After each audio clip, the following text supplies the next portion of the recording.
Ruth గ్రంథము మొదటి అధ్యాయము. రూతు గ్రంథము మొదటి అధ్యాయము.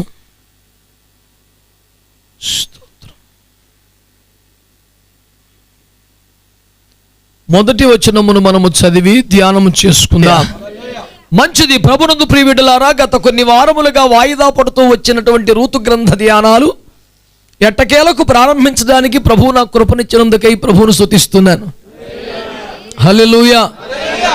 వచనం వెంబడి వచ్చి ఏదో వ్యాఖ్యాన సహితమని గ్రంథం మరొకటి రాసేద్దామనే ప్రయత్నం కాదు, కానీ నాకున్న ఏకైక తాపత్రయం ఈ వచనముల ధ్యానముల ఆధారముగా ప్రభు రాకడకు సంఘమును సిద్ధపరచాలనేది.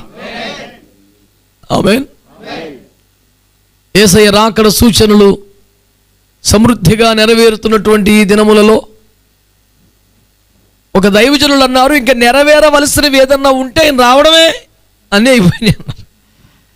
అంచేత ప్రభు రాకడ ఎంతో సమీపముగా ఉన్నది.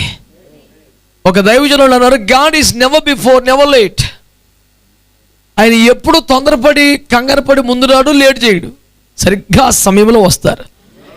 ఎందుకంటే తన మొదటి రాకడకు సంబంధించిన వచనములలో కూడా కాలము సంపూర్ణమైనప్పుడు అన్న పదం చాలా విశేషమైనదని మీరు గుర్తు చేసుకోవాలి. కనుక దేవుడు తొందరపడడు, ఆలస్యం చేయడు. రాకడకు సంబంధించినటువంటి ఆందోళన కాదు కానీ రాకడకు సంబంధించిన సూచనలు ఉన్నాయి, కానీ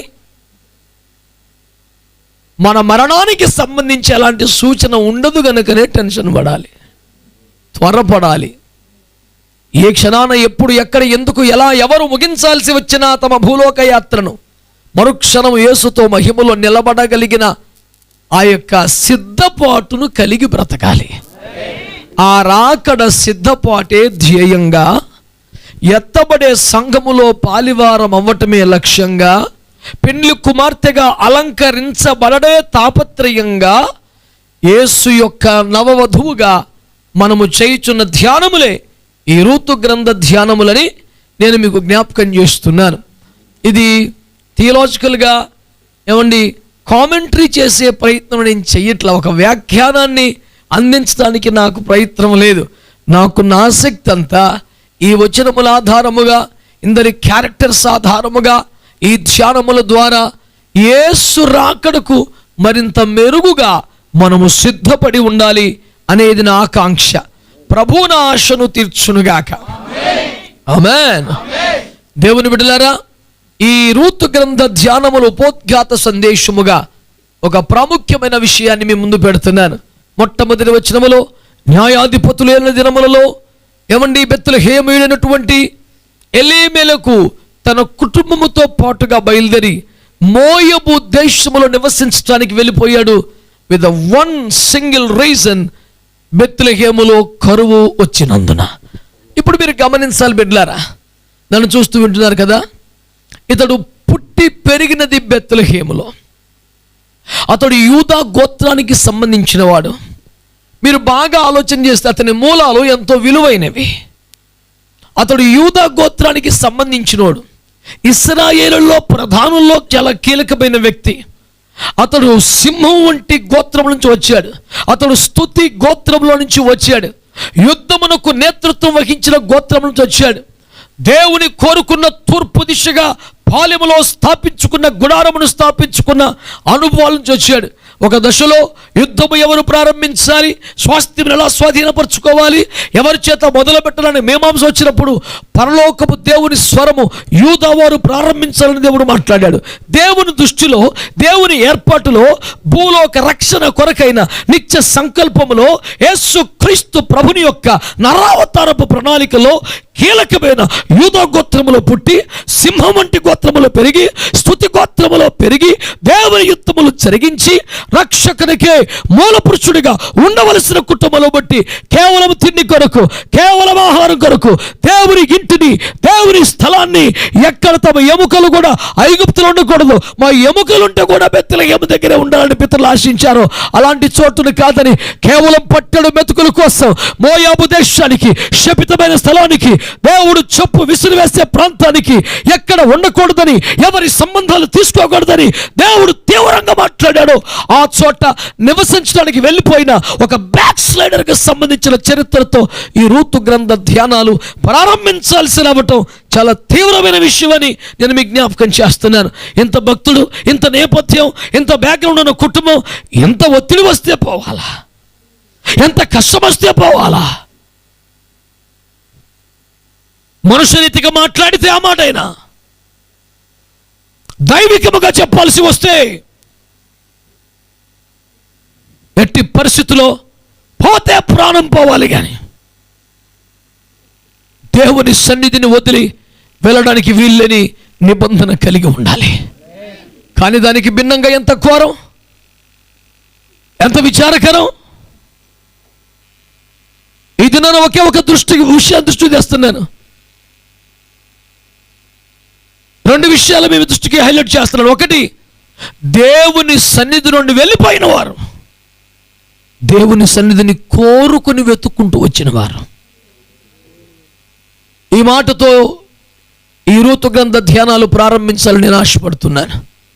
గత రాత్రి ప్రభు సముఖం సిద్ధపడుతుండగా ప్రభు ఈ మాట నా హృదయంలో పెట్టాడు. దేవుని సన్నిధి నుండి వెళ్ళిపోయిన వారు, దేవుని సన్నిధి నుండి తొలగిపోయిన వారు, దేవుని సన్నిధిని కోరుకొని వెతుక్కుంటూ వచ్చిన వారు. ఇదే రూతు గ్రంథ ధ్యానంలో కీలకమైన విషయం అని జ్ఞాపకం చేస్తున్నాను. ఏమిటండి, నీకున్న నేపథ్యం ఎట్లాంటిది, నీ కుటుంబం ఎట్లాంటిది, దేవుడు నీ కుటుంబాన్ని, నీ పితరులను ఎంతగా దర్శించాడు, నువ్వు ఎంత భక్తి చేసిన కుటుంబంలోంచి వచ్చావు? ఒకే ఒక పాయింట్, బెత్లెహేములో కరువు వచ్చింది అంటాను. అంతటి దేశంలో ఈవిడ తప్ప ఇంకొక ఎవరు బయటికి రాలేదండి. ఈ ఎలీమెల కుటుంబం తప్ప ఇంకొక కుటుంబం ఎవరు రాలేదండి బెత్లెహేములో నుంచి. మరి వారందరి కరువు రాలేదండి. మొదటి గుర్తుపెట్టుకోండి, దేవుని సన్నిధిలో ఉన్న వారికి కూడా కరువు వస్తుంది, శ్రమ వస్తుంది, కష్టం వస్తుంది. దానికి కారణాలు చాలా ఉంటాయి. కారణం ఏదైనా, వచ్చిన కరువు, వచ్చిన శ్రమ, వచ్చిన ఉపద్రవం, అది ఏది కానీ దేవుని బిడ్డలారా, నిన్ను క్రీస్తులో మరింత స్థిరపడేలాగా చేయడానికి దేవుడు పంపుతాడు తప్ప నువ్వు చెదిరిపోయి పారిపోవటానికి కాదు. మహాభక్తుడు అపోస్తలుడు పౌలు గారు ఏమన్నారు? కరువైన, ఖడ్గమైన, వస్త్రహీనత, ఉపద్రవమైన మనకు వచ్చునా అన్నాడా? వచ్చినను అవి క్రీస్తు నుండి మనల్ని ఎడబాపునా అని అడిగాడు. అంటే వచ్చే కరువు, వచ్చే ఖడ్గం, వచ్చే వస్త్రహీనత, వచ్చే ఉపద్రవం క్రీస్తులో మనము ఎంత గట్టో చెప్పడానికి వస్తున్నాయి అన్నమాట. రోషం కలిగిన హల్లెలూయా చెప్పండి ఒకటి. ఆమేన్. పౌరుషం కలిగిన బిడ్డలుగా బతకాలి మనం. పౌలు గారి సవాల్ ఏంటండి? కరువైన, ఖడ్గమైన, వస్త్రహీనతైన, ఉపద్రవమైన క్రీస్తు ప్రేమ నుండి నన్ను ఎడబాపుతాయా అంటే ఒక విధంగా వాటికి సవాల్ విసిరినట్టే కదా. ఏయ్ కరువు, ఏయ్ ఖడ్గమా, వస్త్రహీనత, రా, నన్ను క్రీస్తు ప్రేమ నుంచి బయట తీసుకెళ్ళి చూస్తాం. డబ్బుల కోసం, తిండి కోసం, స్వస్థం కోసం వచ్చినా నేను క్రీస్తు కోసం వచ్చాను, ఆయన ప్రేమ కోసం వచ్చాను, నన్ను బయటికి లాగా చూద్దాం అని ఖడ్గానికి, ఉపద్రవానికి సవాలు విసురుతున్నాడు పౌలు. మరి ఇతడు ఎక్కడి నుంచో పిలిస్తే పారిపోయాడు. ఇంత రొట్టె ముక్క కోసం పోయాడండి.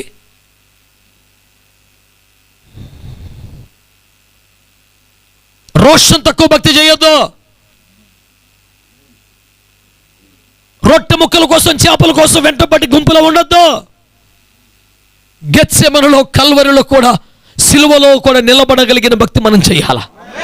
ఇటు గెత్సెమనే వద్దు, ఇటు కల్వరి వద్దు, అటు సిలువ వద్దు. పునరుద్ధానం మాత్రం కావాలన్నా మేఘం మాత్రం ఎక్కుతావు. ఎట్లా ఎక్కుతావు? బైబిల్ అంటేనే దొడ్డిదారికి వ్యతిరేకం. అడ్డదారులు ఉండవు. ఒకే ఒక్క మార్గం, పరలోకానికి ఏదే ద్వారం. నా ద్వారా తప్ప ఎవడు అక్కడికి రాడని చెప్పాడు యేసయ్య. హల్లెలూయా. ఈ ప్రపంచంలోనే ఇతర మార్గాలకి దీనికి అదేగా తేడా. అందరూ ఏమంటారంటే ఎన్నో మార్గాలు ఉన్నాయి, ఎవరి మార్గంలో వారు వెళ్ళొచ్చు అంటారు. కానీ యేసు ప్రభు ఇది ఒక్కటే మార్గం అని అక్కడ తేడా వచ్చేస్తుంది. ఇలా కూడా వెళ్ళవచ్చు అనేది సిద్ధాంతం. లేదు అని ఇదే మార్గం అనేది విధానం. సమస్య వచ్చేది అక్కడ కదా. ఈ రోజున మీ అందరికీ నేను మనవి చేస్తున్నాను బిడ్డలారా, క్రీస్తు ప్రేమలో నువ్వు ఎంతగా వేరుపారి ఉన్నావు అది ప్రశ్న. ఒక చిన్న కరువు నిన్ను పెకలించేయగలదా? చిన్న వ్యాధి తీసేయగలదా?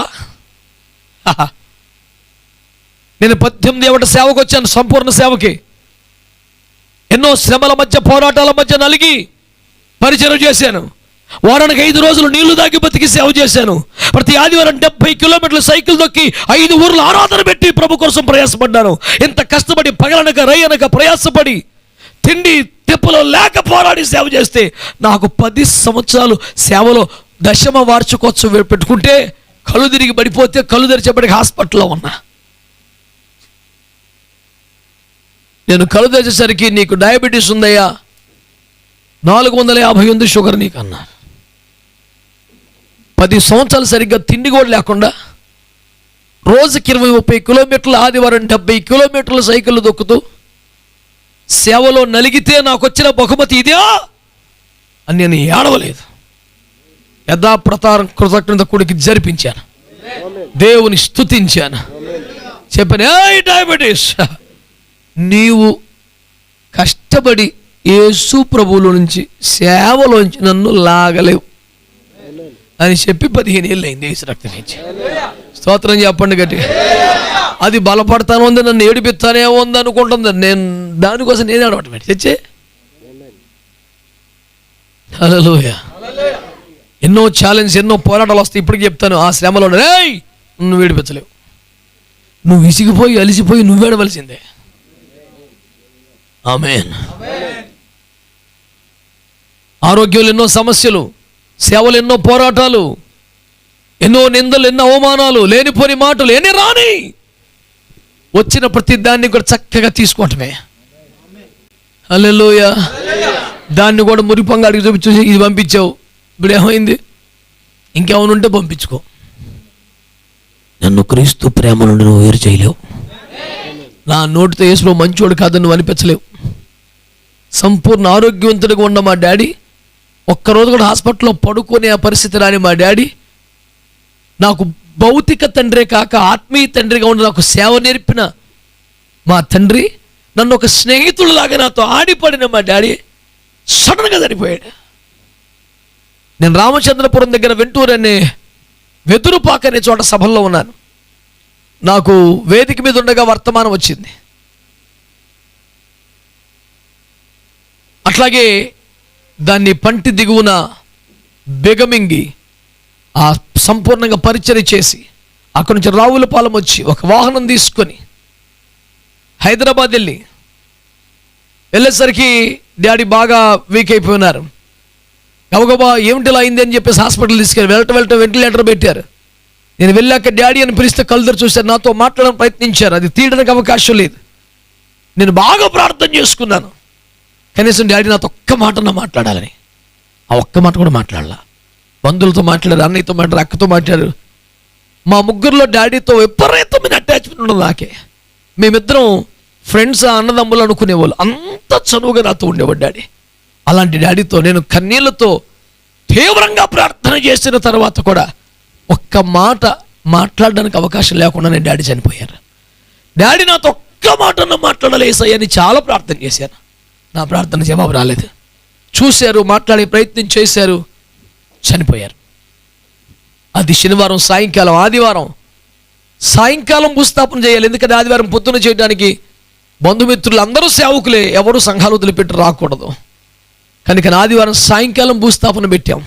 ఆదివారపు సంఘారాధనలో శవమంది కనుక ఆరాధన మానలేం, ఆరాధన జరిగించాలి. నాకున్న సౌభాగ్యం అని చెప్పాలా, ఏమని చెప్పాలో మీరే చెప్పండి. చాలామంది సేవకులు ఉన్నా అన్న నువ్వే నడిపించు. మా డాడీ చనిపోయి శవాన్ని ఎదుర్కొని మీరు కూర్చుంటే కూడా నువ్వే చెయ్యంటే మరి నేనేం చేయాలా? సరే, ఇది ఆదివారం కదా, ఇది ప్రభు దినము పద్మాసులంకలో ఏది సూర్యుడు ఎక్కడో, తూర్పు ఎక్కడో, పడమర ఎక్కడో అర్థం కాని ఘోర స్థితిలో త్రాగడానికి చుక్క నీరు దొరకని చుట్టూ ఉప్పు నీటి మధ్యలో కూడా ఇది ప్రభు దినమని జ్ఞాపకం చేసుకుని ఏదో తూతు మంత్రంగా కాకుండా, ఆచారం కాకుండా ఆత్మవశుడైపోయి పరవశుడైపోయేలాగా పద్మాసులంకలు యోహాను ఆరాధన చేసిన వాక్యాన్ని జ్ఞాపకం చేసుకుని డాడీ శవాన్ని ఎదుర్కొన్న పెట్టుకుని అద్దాల పెట్టెలోంచి బైబిల్లో చూడాలంటే డాడీ ముఖం కనిపిస్తుంది. గుండె తరుక్కుపోయే సన్నివేశంలో కూడా నేను మైక్ పట్టుకుని దేవుని ఆరాధన చేసిన నాకు ఈరోజు గుర్తు, నేను పాడిన పాట నాకు గుర్తు. మంచివాడా, మంచి చేయువాడా, స్తోత్రము స్తోత్రమని ఆరాధించాను. డాడీ మీద ప్రేమలే కాదు, ఈ రోజుకి గుండె చెరువు వద్దు తలుసుకుంటే, కానీ అంతకంటే యేసయ్య అంటే ప్రేమ. హల్లెలూయా, హల్లెలూయా, హల్లెలూయా. మా డాడీ ఒక నిండు ప్రేమ కొండ అయితే, నా యేసయ్య ప్రేమ సముద్రం. మనుషుని ప్రేమను ఆయన ప్రేమతో సరిపోల్చడానికి లేదు. ఏదో వట్టి మాటలుగా చెప్పడం కాదు. వ్యాధులు, అవమానాలు, బాధలు, కేసులు, మరణాలు ఒక్కటి కాదు, నిత్యము జీవితంలో శ్రమల స్నేహితులైపోయారు శ్రమలన్నీ. అయినప్పటికీ ఒక్క దినమైన నా యేసును పాడకుండా నేను లేను, యేసుని ప్రకటించకుండా నేను లేను. ఓ ఎలీమెలెకు, ఒక్క పూట తిండి లేకపోతే ఎట్లా వెళ్ళిపోతాను మోయాబుకి? బెత్లెహేమును కాదనుకుంటివా? సీనాయి శిఖరానికో సియోను కొండకి ఎక్కాలి కానీ మోయాబుకే ఉంటాయా బుద్ధి లేకుండా? రొట్టెల ఇల్లును కాదంటివే. అంటే నీ భక్తి, నీ విశ్వాసం, నీ ఘనవారసత్వం, నీ పితరుల ఆ పరంపర, ఇవన్నీ కూడా ఒక్క పూట అన్నం లేకపోతే తేలిపోతాయా? కొంచెం ఆకలి అయితే తేలిపోతాయా? నీ భక్తి నీకు ధైర్యం పుట్టించలేదా? నీ దేవుని మీద నీకున్న ప్రేమ బెత్లెహేమును వదలకుండా చేయలేదా? ఎంత ఘోరమైన స్థితి అండి ఇది. మన పితరులు ఏమనుకున్నారు? యాకోబు యోసేపులు ఏమనుకున్నారు? మేము వెళ్ళలేకపోతున్నాం ఆ దినములలో, మీ దినములో దేవుడుములు దర్శిస్తాడు, మీరు వెళ్ళినప్పుడు కనీసం మా ఎముకల కన్నా అదృష్టం కల్పించండి రా, మేము వెళ్ళలేకపోతున్నాం, మేము ఎలాగో రాలేకపోతున్నాం అయ్యా. మీ దినములో నిశ్చయముగా దేవుడు మిమ్మల్ని దర్శింపవచ్చును, అప్పుడు దయచేసి మా ఎముకలను తీసుకెళ్ళండి అయ్యా. పితరులు తమ ఎముకలు కూడా బెత్లెహేములో వాగ్దాన దేశంలో ఉండాలని కోరుకున్నారు. మీరు ఇంత ముద్ద లేకపోతే ఎవరికి కావాలి? నేను అంటాను, ఒక్క చిన్న సమస్య వెంటనే అక్కడి నుంచి వెళ్ళిపోయేలా చేసింది అంటే దాని అర్థం నీకు అక్కడ ఎలాంటి అటాచ్మెంట్ లేదన్నమాట. అంతే కదా మరి? నీకు ఎట్లాంటి అనుబంధం లేదు అక్కడ, వదిలి వెళ్ళలేను అనే ఫీలింగ్ ఏమీ లేదు నీకు. 25 సంవత్సరాలు నా సేవలో నాకు కూడా ఒకరిద్దరు అట్లాంటి వాళ్ళు తారసపడ్డారు. వాళ్ళ కోసం కన్నీరు గార్చాను, వాళ్ళ కోసం ప్రయాసపడ్డాను, రేయింబవళ్ళు వారి పోరాటాల్లో పాలు పొందాను, వారి దుఃఖం నా మీద వేసుకున్నాను, వారి కష్టం నా మీద వేసుకున్నాను. పలు రీతులుగా వాళ్ళు నిలబట్టడానికి, దీవించబట్టడానికి ప్రయాసపడ్డాను.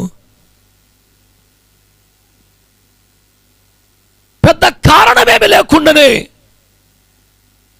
అతి సులువుగా, సాధారణంగానే వారు సంఘాన్ని వదిలి, సహవాసాన్ని వదిలి వెళ్ళిపోయినప్పుడు నాకు ఆశ్చర్యం కలిగింది. వారు లేకపోతే నాకు బాధ అనిపిస్తోంది కానీ సంఘాన్ని, సహవాసాన్ని వదిలి వెళ్ళడానికి వాళ్ళకి ఎట్లాంటి బాధ కలగలేదు. సిఎస్ఎఫ్ కానిస్టేబుల్స్గా జాబ్ చేస్తున్న కొందరు బిడ్డలు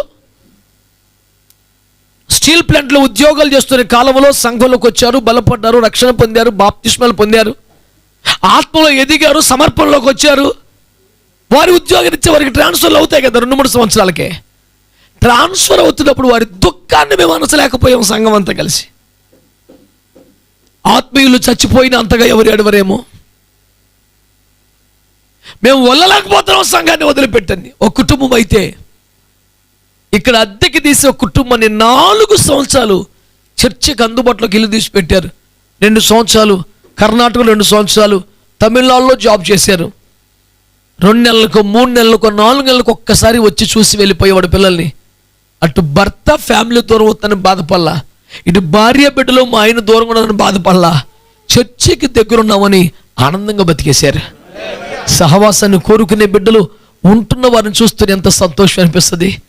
ఎలిమెలెకు కన్నా ఎన్ని 100 రకం, ఎన్ని రెట్లు బెటర్ ఇల్లు. అసలు ఏ రకంగా చూసుకున్నా నేను అంటున్నాను, నువ్వు ఏ బండ నుండి చెక్కబడితువో, ఏ పొలములో ఎదిగావో, ఎక్కడ బలపడ్డావో, నీకు ఇన్ని ఆశీర్వాదాలు, ఇన్ని ప్రత్యక్షతలు, ఇంత ఉపదేశం పొందిన చోట నీకు ఎట్లాంటి ఎమోషనల్ అటాచ్మెంట్ లేదా? అసలు జాబ్ వస్తే పరిగెట్టిపోవడానికి, ట్రాన్స్ఫర్ వస్తే సంతోషం పోవడానికి, తప్పని పరిస్థితులు అయితే వేరే కానీ ఆ వెళుతున్నప్పుడు కూడా ఆనందంగా వెళ్ళిపోతున్న వారిని చూస్తే నాకు ఆశ్చర్యం అవుదా, ఎంత భక్తులు వీళ్ళు.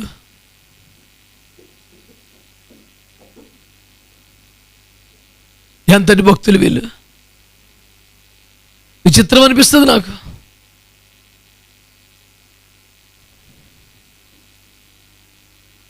ఎక్కడ యూదా గోత్రము, ఎలాంటి సింహం లాంటి గోత్రం, ఎలాంటి స్తుతి గోత్రం, ఎన్ని ఘనభీకర యుద్ధములు చేసిన వారు. పెద్ద సమస్య లేదండి. ఇంతపాటి సమస్యకు ఆ ఊరిలో ఒక్కడి కథలేదు ఇల్లు తప్ప. అదేవాడు దరిద్రం ఎక్కువ చచ్చిపోతావు, వెళ్ళిపోయాడు చచ్చిపోయాడు, చచ్చినా పర్లేదు, ఉన్న వాళ్ళందరూ బతికే ఉన్నారు. దేవునికి స్తోత్రం.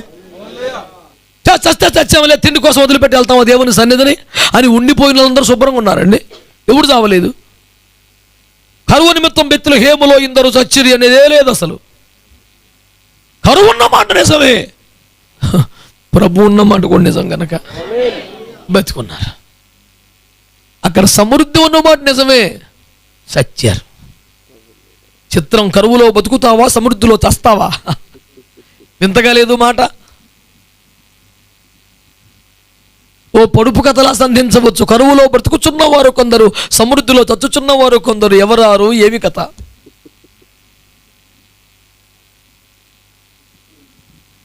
ఎప్పుడైతే మారు మనసు పొందావు, బాప్తిసం పొందావు, ఒక ఆత్మ సంబంధివి.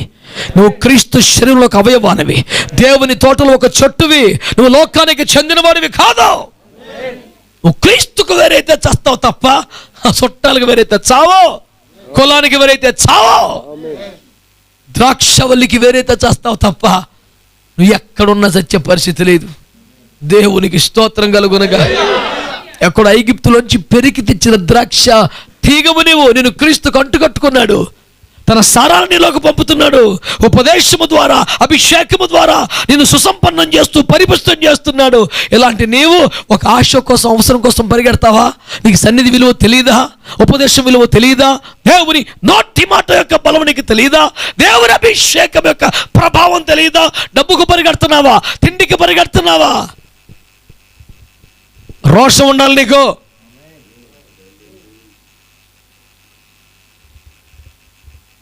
ఒక్క పూట కూటి కొరకు జ్యేష్ఠతో నమ్మి వేసుకుని షావు అంటూ డైలాగులు కొట్టడం కాదు. నీ దాకా వస్తే చెప్పు ముచ్చట ఎట్లున్నదో.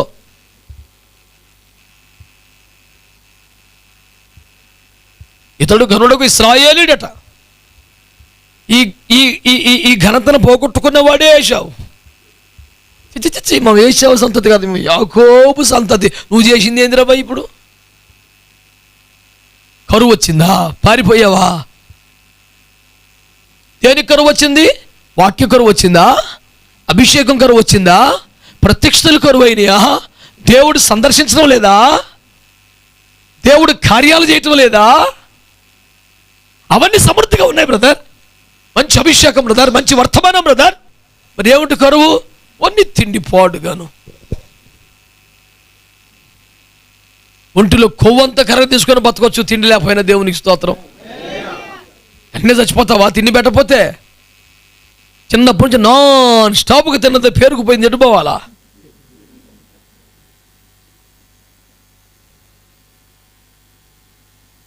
నీ ప్రాణం ఇంత ముద్ద కోసం తపతపలాడుతోంది కానీ వాక్యం కొరకు తపతపలాడలేదా?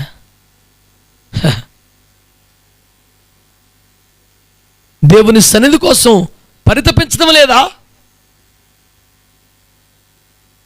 అదేమిటో, తప్పిపోయిన కుమారుడికి లేదు పరితాపం, ఆడి కోసం తండ్రి పడుతున్నాడు బాధ. నా కొడుకా ఎప్పుడు వస్తావురా? సర్వసమృద్ధిలో పంచభక్ష పరమాణాలను తినట్లేదు తండ్రి. ఆడు అన్నం లేకపోయినా పందులు పుట్టని తినేసి బతికెత్తలాడు పంది పక్కనే పడుకొని. సన్నిధిని విడిచిపెడుతున్నావు, సహవాసానికి దూరం అవుతున్నావు, తిండి కొరకు, డబ్బు కొరకు, ఏదో ప్రయోజనం కొరకు బయటికి పోతున్నావు. చాలా డేంజర్ సుమా, చాలా డేంజర్.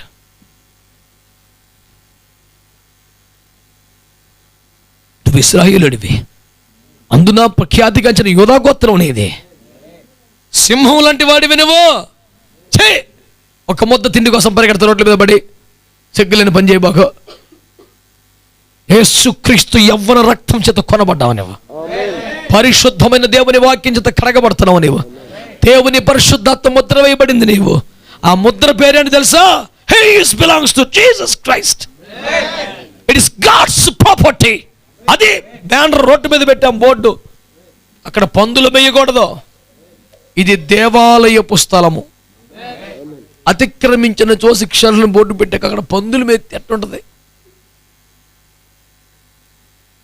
మన మీద ముద్ర ఉందా లేదా చెప్పండి, మాట్లాడరే. దేవుని ముద్ర మన ఉందా లేదా? అటు ఇటుగా ఉన్నారు ఏంద్రా, ఆడి ముద్రగా ఉందని కొమ్మతి శివుడాడు క్రూరముఖం. రాత్రి రాశాను పాట, దేవునికి స్తోత్రం. రాత్రి రాశాను ఆ పాట, రాశాను. క్రూరముఖపు ముద్రను తోసి దేవుని ముద్రను ముదమున పొంది మిడతల కరువుల యుద్ధముల దాటి మహిమేఘము ఎక్కవలేను.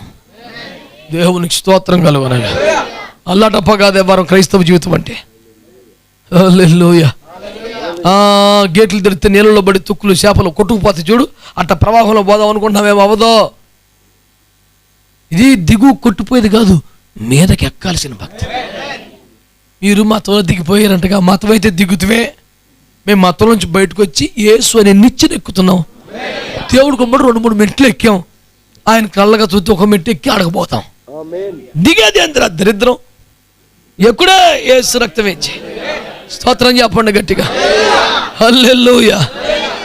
దిగే బ్యాచ్లో లేం. దేవునికి స్తోత్రం కలుగునగా.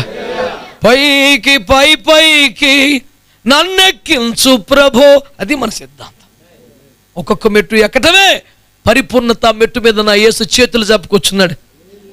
సగం లెక్కెళ్ళి ఆగిపోతున్నావా, వెనక్కి వస్తున్నావా? ఎక్కో, కొంచెం కష్టపడు.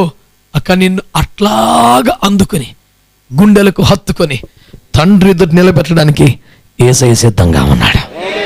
హల్లెలూయా. ఆ ఉపదేశంలో నిచ్చెన వదిలిపెట్టుకో, అపోస్తుల బోధన మెట్లు వదిలిపెట్టుకో. దేవునికి స్తోత్రం. అట్లాంటి పరిస్థితిని తిండి కోసం పోయాడు. దాని మీద జెన్యూన్ రీజన్ కనిపించినా కొంచెం అన్న క్షమిద్దాం అనిపిస్తుంది. పాయింట్ లేదు, తిండి తప్ప. వెళ్ళిన కొన్ని రోజులకే ఎలిమెలకు చచ్చిపోయాడు. బిడ్డలారా, వెళ్ళిన కొన్ని రోజులకి ఎలిమెలకు చచ్చిపోయాడు. కుటుంబ యజమానులారా జాగ్రత్త. మీ బుద్ధిల నిర్ణయాలు, దుందుకు నిర్ణయాలు, తిండి కొరకు డబ్బు కొరకు మీ నిర్ణయాలు మీ కుటుంబాన్ని శాపంగా మార్చేస్తాయి. నేను శిరస్సుగా పెట్టాడు దేవుడు, బాగా ఆలోచించమని కదా. కుటుంబ పక్షంగా చూడమని, కుటుంబ పక్షంగా మాట్లాడమని. నీకు లోకం, శరీరం, రక్త సంబంధాలు ఇవే పొరలుగా మేసుంటే ఇబ్బంది పడతావు. కొంతమంది పురుషోత్తముల కళ్ళకు డబ్బు పొరలుగా మేసినాయి, ఇంకొకటి తిండి, ఇంకొకటి రక్త సంబంధాలు. వీడికి అసలు ఆత్మీయ దృక్కోణమేది, దైవిక దృష్టి అది. ఇంట్లో ఉన్న యేసు ప్రభు ఎంతగానో, వీధిలో ఉన్న బాలకు ఎంతగానో కనపడుతున్నాడు. బిలాముకి చూపు మండిపోని ఏం చూపది. దేవుడైన యెహోవా బిలామును వద్దకు వచ్చి ఇంట్లో కూర్చొని దేవుడు మాట్లాడుతున్నాడు. బయట నుంచి తలుపు కొట్టాడు. ఎవడో చూస్తే బాలకు ఇంత బంగారం ఎత్తాడు. అంతే, యేసు ప్రభు ఇంత అయిపోయాడికి. ఆఫ్టర్ ఆల్ దేవుని కొరకు ఇంతటి బంగారం వదులుకుందునా అని ఇక్కడికి వచ్చాడు. ఆ డబ్బు పొరలుగా మేసిన దేవదూత కత్తి పట్టుకునే ద్వారంలో అడ్డు మార్గంలో అడ్డుగా నిలబడినాడు, కనబడుతున్నా. ఇడికన్నా గాడిది బెటర్గా చూస్తుంది. ఇంకా దూసిన ఖడ్గము చేత పట్టుకున్న గాడిదను చూసి, ఆ దూతను చూసి గాడిద పక్కకు తప్పుకుందని ఇడిగా ఎందుకలా పక్క వెళ్ళిపోతున్నావు అని కొడుతున్నాడు పట్టుకుని గాడిదని. ముందు గాడిద నీకన్నా బాగా చూసింది, ఆ తర్వాత బాగా గడ్డి పెట్టింది గాడిది. నువ్వు గాడిది గడ్డి పెడతావు కదా, గాడిద నీకు గడ్డి పెట్టింది. డబ్బు పొరలు కమ్ముకునేరా నీకు, లంచము కనులకు గుడ్డితనము కలిగించను. ఇంకేం కనపడుతుంది నీకు? భర్తలారా, యజమానులారా, నీకు డబ్బు పొరలకు అమ్ముకుంటే దైవ దర్శనం అర్థమవుతాం. పిచ్చి నిర్ణయాలు తీసుకుంటావు. కొంతమంది రక్త సంబంధాలు ప్రపంచం తల్ల కిందలైపోయి తమ్ముడు తనోడైన ధర్మం తప్పకూడదని శాస్త్రం ఎలా కాదు. సొంతోడు పాపం చేస్తే నువ్వు కాబట్టి సూపర్ చేసేవారు అంటాడు. నీతి, న్యాయం, ధర్మం లేదు, బంధుప్రీతి, రక్త సంబంధం. అయితే మావాడాడు ఎవడరా నీవాడు? ఎవడు ప్రభువాడు వాడి నీవాడు. ఆమేన్. హల్లెలూయా. ఏమంటాడు పౌలయ్య గారు? కాగా మనము చనిపోయిన బ్రతికినా ప్రభువారం, మనం క్రీస్తువారం. మా ఊళ్ళండి ఎవరండి?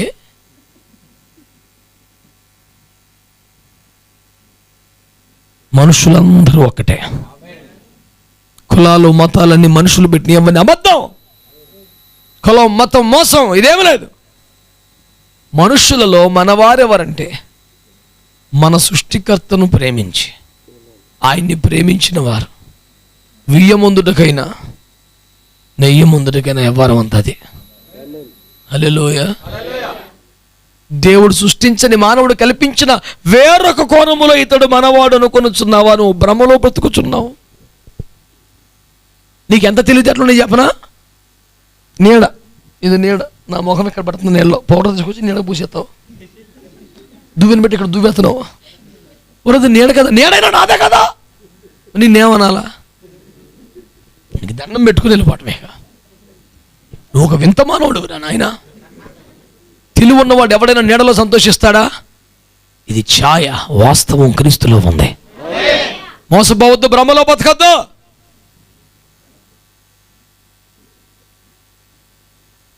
బెత్తలకేముని ముందు కోసం వదిలేస్తావు నువ్వు? తెలివితేటలోనే నీకు పిచ్చి మొహం అని. అయ్యో వెళ్ళిపోయాడు, బయలుదేరండి. ప్రార్థనకు లేదా రోషం, మోకాలకు లేదు. మరి అంత పోటుగాడు అయితే అంత రోషం వాడితో మోకరించి కరువును వెనక్కి దమ్మున్నవాడివి. యేసు రక్తం వేజ్జయి మాట్లాడరే. ఒక అహరోను లక్షల మంది మీదకి వచ్చిన మరణాన్ని దోపర్తి పట్టుకొని వెనక్కి తిప్పాడు దాన్ని. అది కుటుంబ యజమాని కూడా పెద్దోడుకు ఉంటే అది తెలివితేటలు, అంతేగాని ఇలా అందరూ తీసుకెళ్ళి మోయబులో పాతి పెడతాం కాదు. నీ తెలివితేటలు. ఈ ఇల్లు ఉన్నారు బ్యాచ్, నయోమి బ్యాచ్. ఏంటి మరి భర్తకు లోపడాలి కదండి, వాక్యం చెప్తుంది కదండి, మరి భర్తలను మనం వెంబడించాలి కదండి.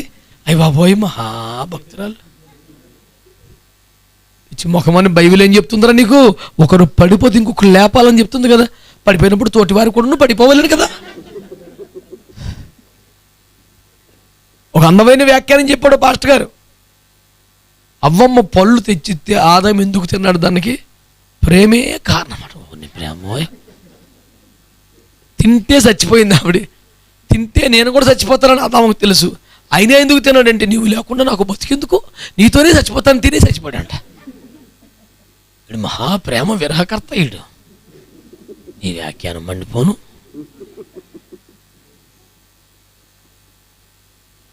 ఏం చెప్తున్నాడు ప్రసంగం నాకు అర్థం అవ్వాలి. ఎందుకని భర్తలు చచ్చిపోతే మీరు కూడా చచ్చిపోండి అని చెప్తున్నాడా? భర్తలు పడిపోతే మీరు కూడా పడిపోండి అని చెప్తున్నాడా? భార్యలు పడిపోతే మీరు కూడా పడిపోవడం చెప్తున్నాడా? లేవదీయండ్రా అని చెప్తున్నాడా? అటు చెప్తున్నది మనోడు. ఆమె పండు తిందంట, మహిమ పోయిందంట, దగ్గర మారిందంట, ఇదంతా మనోడు కనపడుతుందంట. తెచ్చాడు, తింటే నేను కూడా పోతాను, పోతే పోయానులే, మా ఆవిడ పోయింది కదా, నేను ఎందుకు బతక, నేను కూడా చచ్చిపోతానని తిని చచ్చిపోయాడంట. అమర ప్రేమికుడు ఇతడు అమర బోధకుడు. జనాలు పోటీ చేస్తా కదా. ఏందండి బోధలో ఏం చెప్పాలి అక్కడ? నువ్వు నీ భార్య పడిపోయి మహిమను కోల్పోయి దిగంబరంగా మారి సిగ్గుతో నిలబడ్డప్పుడు నువ్వు ఖండించవద్దా? నువ్వు గద్దించవద్దా? కుటుంబ యజమానిగా, కుటుంబ యాజకుడిగా తన పక్షంగా మోకరించవద్దా? దేవుని కోపానికి అడ్డుపడవద్దా? యోధుల తోటలు బయటికి వెళ్లకుండానే జాగ్రత్త పడొద్దా? ఆయన కృపను వేడుకోవద్దా? ఆయన ప్రేమ 100 సంవత్సరాలుగా తెలుసుగా నీకు? Oh my sweetheart, how can I say no? గంపడ పళ్ళు తినేసి ఉన్నాడు బాబు. కట్టుకొని పోయారు ఏదో నుంచి బయటికి. జాగ్రత్త. ఏదో ఒక బలహీన క్షణంలో ఒక బలహీన నిర్ణయం తీసుకున్నాను అనుకో, మరి నువ్వేం చేయాలా? చూడు బస్మన్లాగా ముర్రో పుట్టమేక బయటికి. అయ్యగారి దండం పెట్టండి అంటమేక. దానికి ఏం తెలుసు? దానికి ఏమి అర్థమవుతాయి? కొంచెం ప్రాక్టీస్. నీకు బుద్ధి లేదు కదంటే కూడా చూపుతుంది. దానికి ఏం తెలుసు పాపం? ఎక్కడో ఒక మాట పడుకుంటారు, భర్తలకు లోబడవలేను, సమాధానము ఉండవలేను, ఏకీపించవలను. ఇంకెంత ఉపదేశం పోయింది, తీర్మానం పోయింది. మోయాబుకి తేడా తెలియదు, బెత్లెహేముకి తేడా తెలియదు. ఏకీపించాలి 2 నేర్చావు పదాలేక, 2 పదాలు. నిర్ణయం తీసుకొని పోజు కొట్టినందుకు వెళ్ళగానే ఫస్ట్ ఆడు చచ్చాడు. సన్నిధికి దూరం అవుతే వచ్చేది అదే అర్ధాంతరపు సావు. కాకపోతే ఏంది మరి? కొంతమంది దావీదు బ్యాచ్ ఉంటారు సార్, క్షమించాలి, యాకోబు బ్యాచ్. నిచ్చెనగా దేవుడు దిగి వచ్చి ఇది ఆలయం అని బయలుపరిస్తేవి, పరలోపు గవిని అంటివి అన్నీ చెప్పిన తర్వాత మరి ఇది పరలోకపు గవిని అంటే పరలోకానికి సింహద్వారం. మరి పరలోకం గుమ్మం కనపడ్డాక లోపలికి వెళ్తావు, బయటకు వస్తావరా? నీకు బుర్రపని చేస్తలేదు, నాకు అర్థమవుతలేదు. ఇది పరలోకపు గవిని. గవిని అంటే ఏంటి? గేట్వే, మెయిన్ డోర్, సింహద్వారం. మరి పరలోకం సింహద్వారం కనపడ్డాక పరలోకం వెళ్తావు, బయటకు వస్తావు. నీకు బుద్ధి ఉందా నీకు అసలు? దేవుడిని యొక్క పరలోకం గేట్లు కళ్ళ ముందు తీసుకొచ్చి వచ్చాను లోపలికి అంటే మనోడు అంటాడు, నేను ఒక అమ్మాయిని పెళ్లి చేసుకుందాం అనుకున్నాను. ఇల్లు పెళ్లి చేసుకుని పిల్లలు కానీ డబ్బులు సంపాదించుకొని నా పనులను ముగించుకొని మళ్ళీ దారికి వస్తాను. అప్పుడు దాకా ఈ రాయి ఇక్కడే ఉంటే, నువ్వు పోసావు నూనె పెట్టావు రాయిగా, నువ్వు 20-25 ఏళ్ళకి ఎప్పుడు వచ్చేదాకా అలా ఉంటే అప్పుడు నీ కుడు కడతాను. నీ సంత కోసం ఎదురు చూస్తున్నాడా దేవుడు? మరి పేదోడు కదా, పాపం డబ్బులు లేవు దేవుడి దగ్గర. వీడు ఎప్పుడు సందా ఎత్తాడా, ఎప్పుడు డబ్బులు సంపాదిస్తాడా, ఎప్పుడు 10 రూపాయలు వేస్తాడా అని దేవుని కనులు నీ రూపాయి వైపునే చూచుచున్నావా? మరి యాకోబు మారుమనసు పొందిరా, పరలోకపు గొప్పను చూపించి రారా అంటే అంటాడు, నా ప్రయాణంలో తోడుగా ఉండి అనుకున్న కార్యములు సాధించాడలా ఇచ్చడికి వచ్చి నీకు దశమభాగం సూత్రం, దశమభాగం. నువ్వు చర్చికి రావరా అంటే సందా ఇస్తానంటాడు. ఏంటారు నాకు అర్థం అవదో. కొంతమంది ఉన్నారన్నమాట, చర్చికి రాపోయిన పర్లేదు సందా పంపితే చాలు మీకోసం మేము ప్రార్థన చేస్తామనే బ్యాచ్. అలాంటి వాళ్ళ వల్ల మిస్గైడ్ అయ్యారు. ఆడు ఎవడ చెప్పినా తప్పదే, తప్పదే. దేవునికి నువ్వు కావాలి, ఆ తర్వాత ఇంకేదన్నా. మా ఆడవాళ్ళు వస్తారండి, మా పిల్లలు వస్తారండి, కవర్ పంపించేద్దామా చాలు, దేవుని స్తోత్రం. అట్టంటూ నా దేవుడు కాదు, నేను కాదు. అద్ద పంపుతాడంట సందా. మాట్లాడకుండా దేవుని సన్నిధికి రా. పాస్టర్ గారు ఈ మమ్మల్ని ఇబ్బంది పెట్టేస్తున్నారు, మొన్న ఆదివారం నన్ను వదిలేస్తే ఆదివారం ఎక్కువ దొరుకుతుంది బిజినెస్, నీకు 10,000 ఇచ్చేసి. 10,000 అయితే వెళ్ళిపో ఏసు రక్తం ఇచ్చి మర్చిపోకుండా సంద పంపించే చాలు. దుర్మార్గములను నీవు నశించును గాక. ఎలిమెలకు వెనక్రా. ఇది బోధ. స్తోత్రం చెప్పండి. ఒక్కడి ఆలస్యమైన దేవుడు దర్శించేది బెత్లెహేమురా బాబు, మోయాబులు ఏమని తెప్పించి మగమా నీకు అక్కడ కనపడుతున్నాయి కొంకులు. వెళ్ళిపోతున్నాడు, అవన్నీ తిని చచ్చిపోయాడు. చిత్రం చెప్పనా? బెత్లెహేములో కరువును బతికించున్నది, మోయాబులు ఆహారము చంపుచున్నది. ఎటు పోదుము నాన్న? నీకు అర్థమైందా? బెత్లెహేములో కరువులో ఉన్నవాడు బతుకున్నాడండి, మోయాబులో తెగ తినేసినాడు పోతున్నాడు. ఏసు రక్తం ఏం చేయం? నీ డబ్బు సంపాదన నీ కుండ కుదరక దేవుని సన్నిధిలో నీకు అర్థం అవ్వట్లేదు. సన్నిధి విలువ నీకు ఏం తెలుసు నాన్న? ఇది ఎంత ఆశీర్వాదకరం అండి. దైవజనులు రాసిన పాట గుర్తుందా? 1,00,00,000 ఐశ్వర్యం నన్ను వెదకి వచ్చిన నీకది సమమవునా? సంపద, సిరి సంపద నీ ముందెందుకు బనుకొత్తాయి బాబా? ఆయన వాల్యూ తెలియక కదా 30 రూపాయలకి అమ్మేశాడు. యూజ్లెస్. యేసు ప్రభు 30 రూపాయలా అడిగాను, బుద్ధి ఉందా? కోట్ల సకల ప్రపంచం, యేసన్న గారి భాషలో చెప్పాలంటే సంపదల గనివి, అది ఆయన రేంజ్. హల్లెలూయా, హల్లెలూయా. 30 రూపాయలకి అమ్మేశాడు. ఎంత పొరలేదండి. యేసు ప్రభు ఎక్కడ 30 రూపాయలు? అది ఎంత మెంటలు కాకపోతే చచ్చే.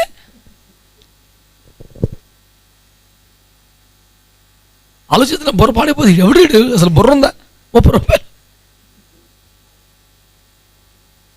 సకల ఐశ్వర్యముల కర్త, సిరి సంపదలకు కానీ ఇచ్చి మొహమాట. తిండి కోసమా, డబ్బు కోసమా? మోయాబులో సమృద్ధి కలదు, అయినను వెంటనే మరణం వచ్చును. ఎల్లు. ఇప్పుడు ఎవడైనా నిర్ణయం తీసుకున్నాడా, ప్రయాణం చేశాడా, సూట్గా సర్దుకున్నాడా? నేను చెప్తున్నా, దండం పెట్టి వెనక్కిరండి. దేవుని సన్నిధికి దూరమయ్యే ఆలోచనలు, ప్రయత్నాలు కోట్ల రూపాయలు కలిసి వచ్చేవైనా వద్దు, అది మరణకరమైనది.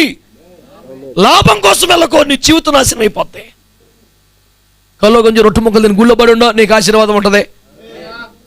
దేవునికి స్తోత్రం. వెళ్ళిపోతున్నాడు సార్ అటుపడి. చచ్చాడు. కొన్ని రోజులు చచ్చిపడి. ఎందుకని?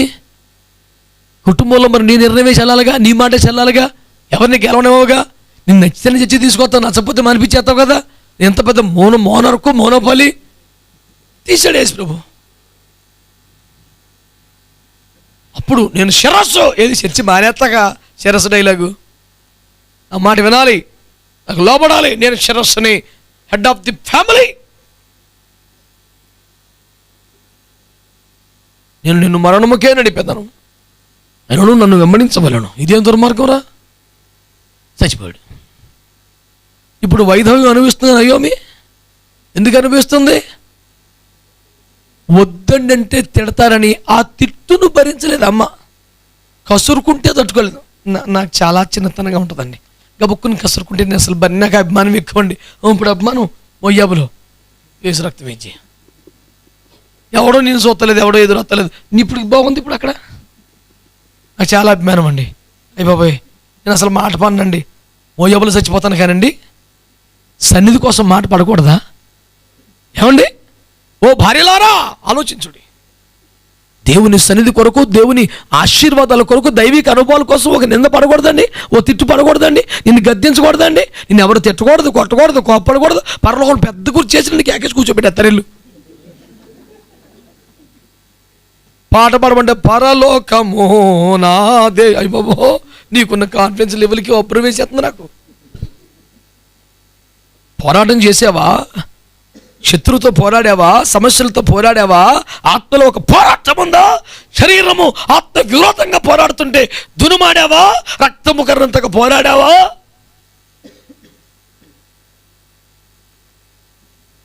పెద్ద వెలుగుమయమైన రాజ్యంలో నేను బంగారపు కుర్చీలో కూర్చున్నట్టు కనిపించింది అయ్యగారు. ఇక అది ఎలాగూ లేదు కాబట్టి అలా కల వచ్చిందేమో. తృప్తిపడి భ్రమలో బతకొద్దు, వాస్తవంలోకి వద్దాం. క్వాలిటీ మెయింటైన్ చేద్దాం సార్ భక్తిలో. ఎందుకంటే పిచ్చి పిచ్చి మాట్లాడాలా? సన్నిధిలో నుంచి వెళ్ళిపోయినకి ఏమొచ్చింది? మరణం. దొరికింది, 2 మొత్తలు దొరికింది. తెలంగాణ బిర్యానీ తినేసావు, చూసావా? మనం ఎంతటి తెలివైన నిర్ణయం తీసుకుంటామో. బెత్లెహేములో వారు గడ్డి తినుచున్నారు, మోయాబులు మనం బిర్యానీ తినుచున్నాం. ఆడు గడ్డి తిని నిత్య జీవాన్ని సిద్ధపడుతున్నాడు, నువ్వు బిర్యానీ తిని చచ్చిపోయావు. సన్నిధి వదిలేస్తే, సంఘానికి దూరం అయితే, సహవాసం దూరం అయితే డబ్బులు దొరకవచ్చు, కొన్ని ఆర్థిక లాభాలు కలగవచ్చు. క్షణికమే, తాత్కాలికమే. నువ్వు మురిసిపోయినంత సేపు ఉండదు. క్షణభంగురం క్షయ జీవితం, రెప్పపాటు. సర్వ శరీరులు గడ్డిని పోలి ఉన్నారు. ఏంటి పెద్ద ఫీల్ అయిపోతున్నావు? గడ్డి ఎండును, పువ్వు వాడును, దేవుని వాక్యం నిలబడిపోద్ది ఎప్పటికి కూడా. ఏం పట్టుకుంటావు నువ్వు? దేవునికి స్తోత్రం కలుగునగా. సన్నిధిలోంచి వెళ్ళిన బాధ అంతా కూడా బెత్లెహేములోంచి వెళ్ళిపోవటం ఏంటి సార్? నాకు అర్థమవుతుంది. మంచి సంఘం, మంచి సహవాసం, మంచి ఉపదేశం, మంచి అభిషేకం, మంచి అడుగుజాడలు, ఇలాంటి అనుభవాల్లో నుండి తిండి కొరకు, భౌతిక అవసరాల కోసం, పెళ్లి కొరకు, ఉద్యోగం కోసము సంఘాన్ని వదులుకుంటావా? సహవాసం వదులుకుంటావా? ఆత్మీయులు వదులుకుంటావా? అభిషేకాన్ని వదులుకుంటావా? ఉపదేశం వదులుకుంటావా? నీవు అనుకున్న ఆశ తీరితే అది మోయాబైనా పర్లేదా? కనీస అవసరాలు తీరపోయినా పర్లేదు, బెత్లెహేములో ఉంటాననే తీర్మానం నీకు రావాలా? మాకు ఇష్టమే కానండి, మాకు ఎందుకు బాగా కలిసి వస్తలేదండి. ఏం కలిసి రావాలి నీకు? నీ ప్రభువే నీతో కలిసి నడుస్తున్నాడు. తన ఆత్మ నీలో పెట్టాడు. తన ఉపదేశం మంచు వల్ల నీ మీద కురిపిస్తున్నాడు. దేవదూతలు చుట్టుపక్కల తిరుగుతున్నారు. కలిసి రావాలంటే మరి ఎవరు కలిసి రావాలో? అయ్యేషావు, కయ్యూను అందరూ కలిసి రావాలేంటి? నాకు పెద్దగా కలిసి వస్తలేదు. ఎవరు కలవాలా? తప్పినుడా, నీకెవరు కలవాలి? నాకు అర్థమవుతలేదు. ఎలిమేలకి కలుపుతాడే వెళ్ళట్టు పిచ్చి పనులు. ఆయన కలిశాడు, మనతో కలిసి నడుస్తానంటున్నాడు. ఇదిగో యుగ సమాప్తి వరకు సదాకాలం నేను నీకు ఎవడ కలిసి రావాలి? నీకు పిచ్చి మాటలు కాకపోతేనో ఆయన అర్థమయ్యా అందరిని వదిలేసుకొని వచ్చాడు. అబ్రాము ఎంత దీవించబడ్డాడు. ఆ ఒక వ్యక్తి ఒక దేశం అయిపోయాడు. దేవునికి స్తోత్రం. హల్లెలూయా. యాకోబు ఒక్కడు మిగిలిపోయిన ఆశీర్వదించాను, దేశం అయిపోయాడు. స్తోత్రం చెప్పండి. మహింగాలు చేస్తున్నావు నువ్వు, పిచ్చి పిచ్చి ఆలోచనలో. నేను చెప్తున్నాను, ఎక్కువ ఆలోచించి ఎక్కువ క్యాల్కులేషన్ చేసే లేకలేసి ఇప్పుడు ఎంత 20,000 వస్తుంది, ఇంటిద్ద 5,000, దశమోగ 2,000. అయ్యి బాబోయ్ స్తోత్రం. అయ్యి బాబోయ్ మళ్ళీ వారం వారం ఖర్చున్నాడు. అయ్యి బాబోయ్ మెంటలు వచ్చేద్ద నీకు. నా సమస్తము దేవుని దనొచ్చు బతుకు అని చూసుకుంటాడు. స్తోత్రం చెప్పండి గట్టిగా. నీవు తోడయ్యున్నా చాలు అని ఒక్క మాట చెప్పు. స్తోత్రం చెప్పండి. హల్లెలూయా. నా వల్లనే ఒక మాట చెప్పు, ఆయన చూసుకుంటాడు. గొడవేంటో అటువంటి పనులు మానేసి ఏంటి భీమైపోయినాయి, పరసలో డబ్బులు లేవు, ఈ శ్రమలలో దేవుని శ్రమలో బతుకుట కంటే అడ్డగోలుగా మోయాబులు బతుకుటే మేలు అని చెప్పి చచ్చిపోయాడు. మౌనంగా ఏకీపించింది అమ్మగారు. ఇప్పుడు మౌనంగా ఎడుతుంది. అక్కడ దెబ్బలాడాలి, పోరాడాలి, తిప్పలు పడాలి, 2 తనులను తినాలి, సన్నిధిలో నిలిచుండడం కోసం ప్రయాసపడాలి. ఏం పనికిమాల కోసం, పట్టుచీర కోసం ఎడుతున్నావా? వెండి బంగారాలు ఏమైనా అడుగుతున్నావా? వద్దండి. మనం సన్నిధికి దూరం అవ్వకూడదండి, సహవాసాన్ని కోల్పోకూడదండి. మన పిల్లలు రారండి, మనం దేవుని కాపుదల మనకు ఉండాలని ఏడో బతివాళ్ళకో ఒక న్యాయబద్ధమైన దైవికమైన పోరాటం చేయి. అంతేగాని పట్టుచీర కోసం రాశి రంపాన్ని పెట్టి మోయాబుకేమో గబగబా వెళ్ళిపోతావా? ఏం జరిగింది? హల్లెలూయా. వెళ్ళిపోయాడు ఆయన, వెళ్ళిపోయాడు. బుద్ధి జ్ఞానం ఉంటే ఏం చేయాలి చెప్పండి? ఇప్పుడు ఇదేమన్నా చిన్న శాఖ? భర్త చనిపోవడం అనేది, ఇంటి యజమాని కోల్పోవడం. మన చిన్న బాబులు బుజ్జాయిలా పెళ్ళిడికి వచ్చిన కొడుకులు. నాన్న చనిపోయాడు, అమ్మ దుఃఖం కనబడుతుంది. అమ్మ పోని శోకములో కూరుకుపోయి ఏ నిర్ణయం తీసుకోలేకపోతుంది. నువ్వు అనలుగా మమ్మీ మనం వెళ్ళిపోదాం, వద్దమ్మా, ఇవో మనకు సెట్ కాదు, ఏదో 2 మెతుకులు తింటున్నాం కానీ మన కుటుంబంలో మరణం రాజ్యం వెళ్తుంది. అమ్మో ఏం చేస్తే డాడీని మళ్ళీ సంపాదించుకోగలం, ఇంకో కీడు రాకముందే, ఇంకో నష్టం రాకముందే, వద్దులమ్మ వెళ్ళిపోదాం మమ్మీ. ఎలకి మొయ్యం అలవాటైపోయింది, ఫీలింగ్ ఏం లేదు. మహులోను కిలియోను వాళ్ళిద్దరు వాళ్ళ నాన్న చనిపోయాక దగ్గర 10 years ఉన్నారంట మోయాబులో. 10 సంవత్సరాల లోపు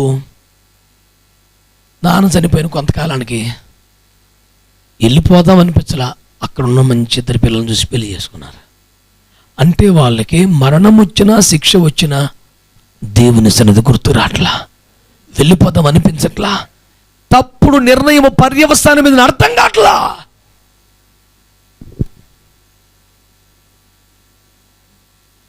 ఇద్దరు యవనస్తులకు పెళ్ళైన కొంతకాలానికి చనిపోయారు.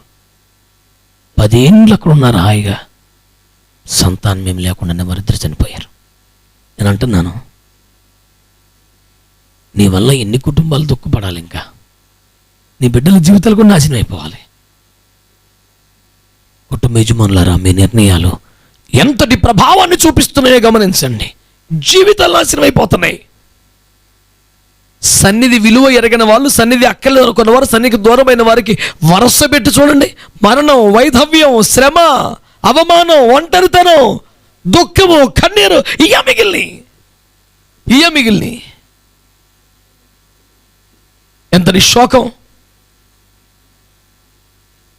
కయ్యనుకు దేవుడు శిక్ష విధిస్తే ఏమన్నాడు కయ్యను? అయ్యో నా దోష శిక్షణను భరించలేనంత గొప్పది, మానవుడు భరించలేనంత ఘోరమైన శిక్ష ఏంటో తెలుసా?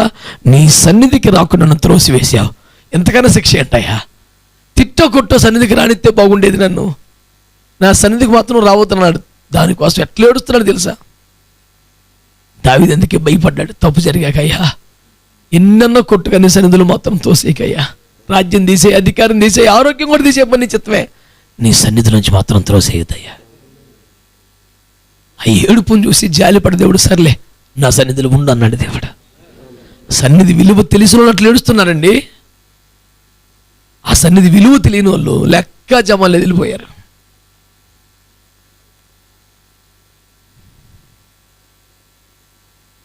ఏమని అడుగుతున్నాడు ఈ పూట, నీ నిర్ణయాలు దేవుడికి దగ్గర చేస్తానయా, దూరం చేస్తానయా? నీ తెలివితేటలు, నీ ప్రయత్నాలు దేవుని హత్తుకులను చేస్తానే కొంచెం గ్యాప్ వస్తుందా? రోజు ప్రార్థన చేసుకోగలుగుతున్నావా? వాక్యం చదువుకోగలుగుతున్నావా? మనస్ఫూర్తిగా తలుపులేసిన గదిలో మోకరించి దేవునితో నెమ్మదిగా గడపగలుగుతున్నావా? ఇవన్నీ నీకు దూరం అవుతున్నాయంటే దేవునికి సరిగ్గా దూరం. దేనికి దగ్గర అవుతావు నువ్వు? జాగ్రత్త, మరణానికి దగ్గర అవుతావు, దేవుని శిక్షకు దగ్గర అవుతావు. ఒకరోజు అన్నం తినకపోతే నీకు ఆకలి తెలుస్తుంది, నీరసం వస్తుందిగా. నీరు తాగకపోతే దాహం నీకు తెలుస్తుందిగా. అదే మరి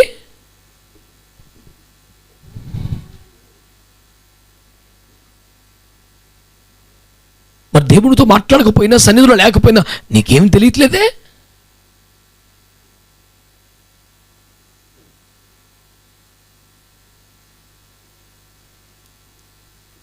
ఆ నిర్ణయాలు తీసుకున్నందుకు, నాయకత్వం వహించినందుకు ఎలిమెలెకుకు వచ్చింది శిక్ష. తేరుకుంటారేమో, తెలుసుకుంటారేమో, మార్చుకుంటారేమో, తిరిగి పైనమవుతారేమో, సరిదిద్దుకుంటారేమో, తిరిగి సన్నిధికి వస్తారేమో. 10 సంవత్సరాలు చూశాడు దేవుడు. లొంగల వాళ్ళిద్దరు కూడా చచ్చిపోయారు. మనం ప్రభువునందు నిద్రించాలి, ఆయన సన్నిధిలోనే మనం ముగింపు ఉండాలి. మోయబులో చావకూడదు, మనం లోకములో చావకూడదు, మనం క్రీస్తుకు వేరుగా మన జీవితాలు ముగించబడకూడదు. ఆయన పాదాల దగ్గర మన జీవితాలు అయిపోవాలా. ఎంత విచిత్రం అండి, చచ్చిపోయారు. ఇప్పుడు ఏమంటుంది, నన్ను ఎక్కి మీదను మీరు నయోమని పిలవద్దు, నన్ను మారా అని పిలవండి.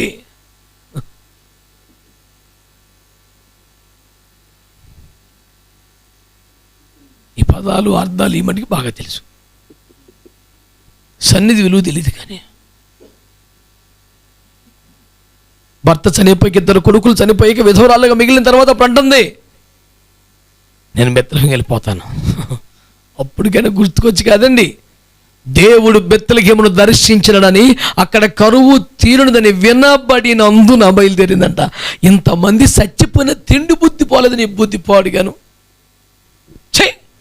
ఇప్పటికైనా దేవుడు దర్శించే స్థలమని, మాది బెత్లెహేమని, మేము ఇక్కడ ఉండకూడదని, నేను దేవుని ఇంటికి వెళ్ళాలనే తాపత్రం లేదండి. అక్కడ దేవుడు దర్శించాడని, అక్కడ బాగా పంటలు పండి అని, అక్కడికి వెళ్తే బోడు ధాన్యం దొరుకుతుందని, మళ్ళీ తిండే అంటే సన్నిధిలోంచి వెళ్ళిపోతానికైనా తిండే కారణం, సన్నిధికి రావడానికైనా అంటే నిన్ను ప్రభావితం చేయొచ్చు దేవుని సన్నిధి, దేవుని వాక్యం తిండి అంటే శారీరక ప్రయోజనం, భౌతిక ప్రయోజనం, ఆర్థిక ప్రయోజనం. ఇదేం భక్తి అండి? మేము పెద్ద senior most Christians main line church అంటారు, రెవరెండ్ డాక్టర్ అంటారు, తరతరాలుగా మనం క్రైస్తవ్యం అంటారు. నిన్ను ప్రభావితం చేస్తుంది వాక్యం కదా?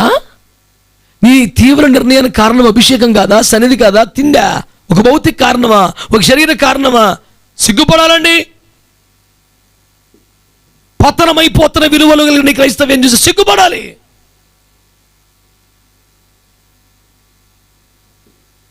ఇక మోయాబులోకి వెళ్ళాక ఏం బుద్ధులు పుట్టినాయి కానీ ఇక్కడ వచ్చి అంటుంది, సర్వశక్తుని ఒక మిక్కిలి బాధను కలుగజేశాను. సర్వశక్తుని నీకు బాధ కలిగజేశాడా? నువ్వు సర్వశక్తునికి బాధ కలిగజేసావా? నేను సమృద్ధి కలిగిన దాన్నే వెళ్ళి నీ పట్టుకొని వాయించేద్దని మనిషిని, సమృద్ధి కలిగితే ఎందుకు వెళ్ళేవమ్మా నువ్వు? దెబ్బలు తినే మాటలు కదండి. నేను సమృద్ధి కలదని వెళితే నీ రిక్తురాలుగా వచ్చేతున్నామో. మరి సమృద్ధిగా ఉన్న పోయావు ఏమమ్మా మెంటలా నీకు? సమృద్ధి కలిగి బెత్లెహేమును ఎందుకు వదిలేవు మెంటల్? నాకు ఆశ్చర్యం అండి, ఆ డైలాగ్ ఏంటి డైలాగ్ నాకు అర్థం అవుతావు. నేను సమృద్ధి కలదని వెళుతుని, అంత సమృద్ధిలో ఉన్న కరువు ఛాయలు కనిపించేపాటికి అక్కడ రొట్టె ముక్కల కోసం ఈ సమృద్ధిని, ఈ సంపదని వదిలేళ్ళావు. ఎంత అందమైన సాక్ష్యం చెప్పావమ్మా నయోమి. సర్వశక్తి నాకు మిక్కిలి బాధ కలుగు చేశాను, నువ్వు ఆయన సంతోషపరిచేసావు కదా. మరి అప్పటికి కూడా మేము తప్పు చేసామన్న పశ్చాత్తాపం లేదండి, మా నిర్ణయం మంచిది కదని బాధ లేదండి. మేము వెళ్ళకుండా ఉండాల్సిందన్న రియలైజేషన్ లేదండి. దేవుని సన్నిధి విలువ అర్థం కాదండి. క్షవరం అయితే కానీ వివరం ఉండదు అంటారు కొంతమంది. క్షవరం అయిపోయిన వస్తలేదు వివరం. మరి బాధపడినా బోధపడతలేదు. అలాంటి గురించి రాశాడు సామెతల్లో. మూర్ఖుడి మూర్ఖత్వం రోట్లు వేసి దంచిన పోదండి. ఎంత చిరాకొత్తే రాయాలన్నమాట. మీరేమో నా అయ్యగారు చిరాకు పడిపోతున్నా ఉన్నారు కానీ నాది కాదు చిరాకు ఎక్కడుంది. మూర్ఖుడి మూర్ఖత్వం అంటే రోట్లు వేసి దంచినా పోదండి. ఎంత చిరాకు ఉంటుంది. పచ్చడి కుట్టేసినాడు మూర్ఖత్వం ఇంకా బతికే ఉంటుందంట.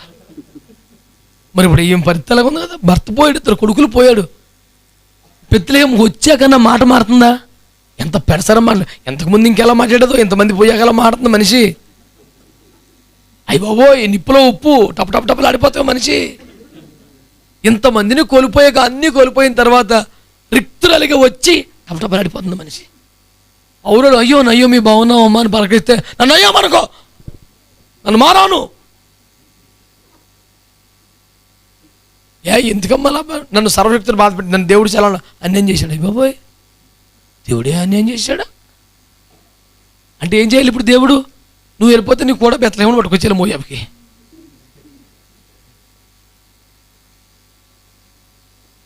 ఇన్ని కష్టాలు ఇన్ని శ్రమలు వచ్చాక బుద్ధి రాకపోతే ఎలాగమ్మా? నీ మాట మారలా, నీకు పశ్చాత్తాపం లేదు, అసలు పొరపాటు అర్థం అవుతలేదు నీకు, అసలు మోకాళ్ళ అనుభవం రాలేదు నీకు. ఎందుకు వస్తుంది? నువ్వు సన్నిధి విలువ ఎరిగొచ్చావండి. ఇప్పటికైనా ఇక్కడ రొట్లో నేను తెలిసి మళ్ళీ వచ్చేసింది. తిండి బ్యాచ్ తిండి పెడితే కూటమైనా ఎక్కడ కూటమైనా అది మన ఉపదేశం కాకపోయినా అది మన సిద్ధాంతం కాకపోయినా మన రేంజ్ తగ్గపోయినా అక్కడ భోజనాలు అంటే పదండి పదండి పదండి పదండి. భోజనాలు కొట్టమా టిఫిన్ కొట్టమా ఓన్లీ ఏదైనా పర్లేదు దేవుని స్తోత్రం. ఇదేట్రా అక్కడ ఉపదేశం ఉంటుందా? మనం నడిపింపేనా? ఈ విధ అపోస్తల బోధేనా? ఈ ఉపదేశకర అవన్నీ అనవసరం సార్. దేవుని స్తోత్రం. హల్లెలూయా. సన్ని వదిలేత్తకైనా సన్నిధికి రావటాకైనా ఉదరపోషణ అర్థం బహుకృత వేషం పొట్టపోసుకుంటాకి ఎన్ని. అదేమి చిత్రమో ఇలాంటమ్మ చెప్పిన మాటలిని ఇంకో అమ్మ మారిపోయింది వేసి రక్తం ఇచ్చి. అంత గొప్ప సాక్ష్యం. నా బొరపాడైపోద్దండి దేవుని స్తోత్రం. హల్లెలూయా. అంటే ఇలా కొన్ని బేసిక్స్ ఉన్నాయి. అక్కడికి వెళ్ళినా విగ్రహారాధన చేసి ఉంటారు. అక్కడికి వెళ్ళిన పొద్దున్న లేచి బైబిల్ చదివి కీర్తన పుస్తకం తీసి పెద్ద పుస్తకం ఓ పాట పాడేస్తాం. మేలుకొనరే అని పొద్దున్నే పాట ఎత్తేసి ఉంటారు. ఇలా ఏంటి మా దేవుడికి ఎలా చేయాలమ్మా? పొద్దున్నే చర్చి మానేసినా ఇంటికాడ ప్రార్థన చేసుకోలేలాగా అయ్యో సోది సోది మాటలు చెప్పింది. మరి ఏ మాటలు పట్టుకుందో రూతమని పట్టేసుకుంది దేవుని స్తోత్రం. ఆ పిల్ల అంటది నువ్వు ఇంటికి వెళ్ళిపోతే పెళ్లి చేస్తాడే మీ నాన్న, ఇంటికి వెళ్ళిపోతే నీ జీవితం పచ్చగా ఉంటుంది, ఎండిపోయిన మూడైపోతున్నా వెనకలు వస్తే నాకేమీ లేదు, నాకు పిల్లలు లేరు, అసలు నీకు భవిష్యత్తు ఉండదు, నాశనం అయిపోతావు, నువ్వు ఎండిన మూడైపోతావు, ఇంటికి వెళ్ళిపోబెట్టి అంటే అంటది నాకు భర్త అక్కర్లా, నాకు పిల్లలు అక్కర్లా, నాకు అసలు సుఖం అక్కర్లా, నాకు సౌభాగ్య జీవితం అక్కర్లా, కానీ ఆ దేవుడు సహవాసం కావాలి. ఓహోని తిండి కోసం సహవాసం వదిలేసుకున్న మనిషిని చూసి సహవాసం కోసం సకల సౌభాగ్యాలు వదిలేసుకున్న మనిషి కనపడుతుంది. స్తోత్రం చెప్పరే. హల్లెలూయా. ఆ మనిషిని దేవుడు ఏకంగా పెళ్లి కుమార్తె సంఘంలో పెట్టేసుకున్నాడు. యేసురాజుకు తల్లిగా మార్చేసుకున్నాడు. సన్నిధి వద్దనుకున్న వాళ్ళ పరిస్థితి ఏంటి? సన్నిధి కోరుకున్న వారికి పొలములో కనికరం దొరికింది, సమృద్ధి అయిన పంట దొరికింది, బోయజు కాళ్ళ దగ్గర స్థలం దొరికింది, చివరికి యజమానురాలు అయిపోయింది. చప్పట్లు కొట్టి స్తోత్రం చెప్పండి. ఒకటే సన్నిధి విలువ. You must understand the value of God's presence. దైవ సాన్నిధ్యము యొక్క విలువ నీకు తెలియాలి. మా నాన్నగారి సంఘంలో ఎంత అద్భుతమైన ఆధ్యాత్మిక అనుభవాలంటే యవనస్తులు ఆయా డిగ్రీ కాలేజీలో పీజీ కాలేజీలో చదువుకుంటాకి వెళ్ళిపోయిన హాస్టల్స్లో ఉండే పిల్లలు సంక్రాంతి సెలవులు దసరా సెలవులు 10 రోజులు వస్తే 10 రోజులు పిల్లలు వస్తున్నారు. పిల్లలకి ఏదైనా మంచి మంచి వండి పెడతాం, హాస్టల్ ఏం తిన్నారో అని తల్లిదండ్రులు సిద్ధపడితే వచ్చిన 10 రోజులు పిల్లలందరూ ఫాస్టింగ్లో ఉండి కాలేజీకి వెళ్ళిపోయేవాళ్ళు. ఎత్తి బాదుకునేవారు తల్లిదండ్రులు.